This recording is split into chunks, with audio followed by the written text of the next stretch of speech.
Okay, so we're going to look at Orwell's use of characteronyms. This time we look at Napoleon.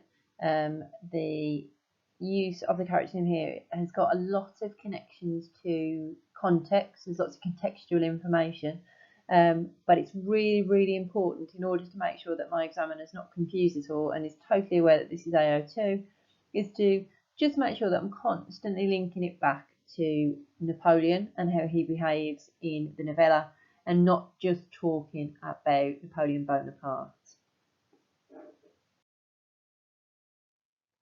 Okay, so Napoleon Bonaparte is the person that's being referred to here. Orwell using this name, the name Napoleon, to refer to a French military leader.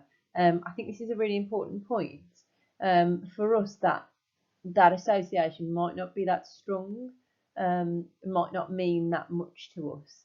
However, for readers in the 40s, when Orwell's originally written the book, they're going to be really familiar with that name, to the extent that it's not far off us reading a novella and one of the characters is called Hitler, and we need to make a decision about who's going to be in charge. Will it be Hitler or will it be Snowball? It's not hugely dissimilar from that. So in the 1940s, that level of familiarity will have meant that this character name is massively foreshadowing the inevitability that Napoleon will take leadership.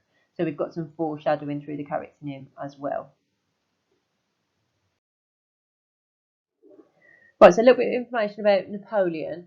As I said, really we want to be trying to make sure that points we're making link back to Napoleon the Pig. Otherwise, we're just talking about the French Revolution and we're not really going to be getting many marks for that. So, first thing to note is that Napoleon was a revolutionary and he supported the French Revolution. And after, he becomes a feared conqueror, dictator, ruthless. Realistically, initially when he takes power, it's okay.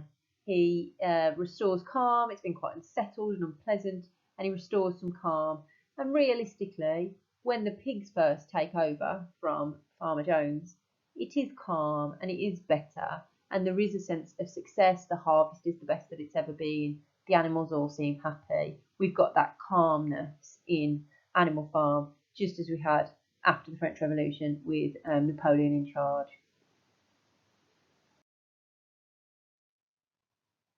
Okay, some other little bits of information about Napoleon. This is a particularly important one. So Napoleon was known to be violent, and was happy to order public executions of wealthy people, powerful people, some members of the royal family at the time.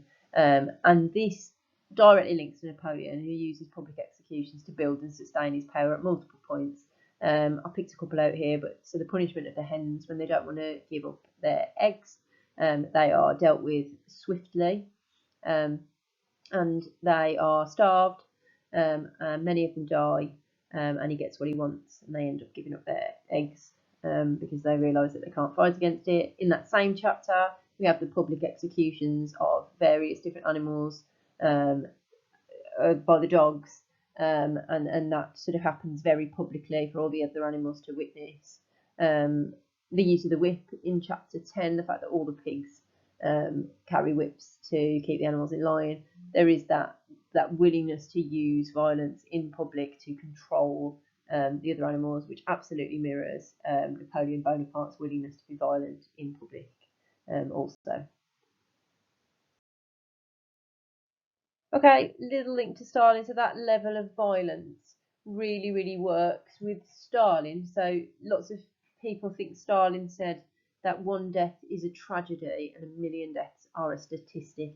So we see that really cold approach to death and that willingness to kill people quite readily, and he doesn't sort of seem to see it as individuals, and that's how he's able to cope with this, sort of the fact that many Russians die under his rule. Some people suggest up to 20 million Russians, and he's very able to cope with that. So that definitely links to the violence in the character through that use of the name Napoleon. And then finally, another thing, another way in which it works is Napoleon was really renowned for enjoying sort of celebration and ceremony and all of those kind of ideas, particularly where they were used to make him seem more amazing and wonderful and to be more celebrated. And we absolutely see that in the novella with Napoleon. He's repeatedly awarded himself various different medals.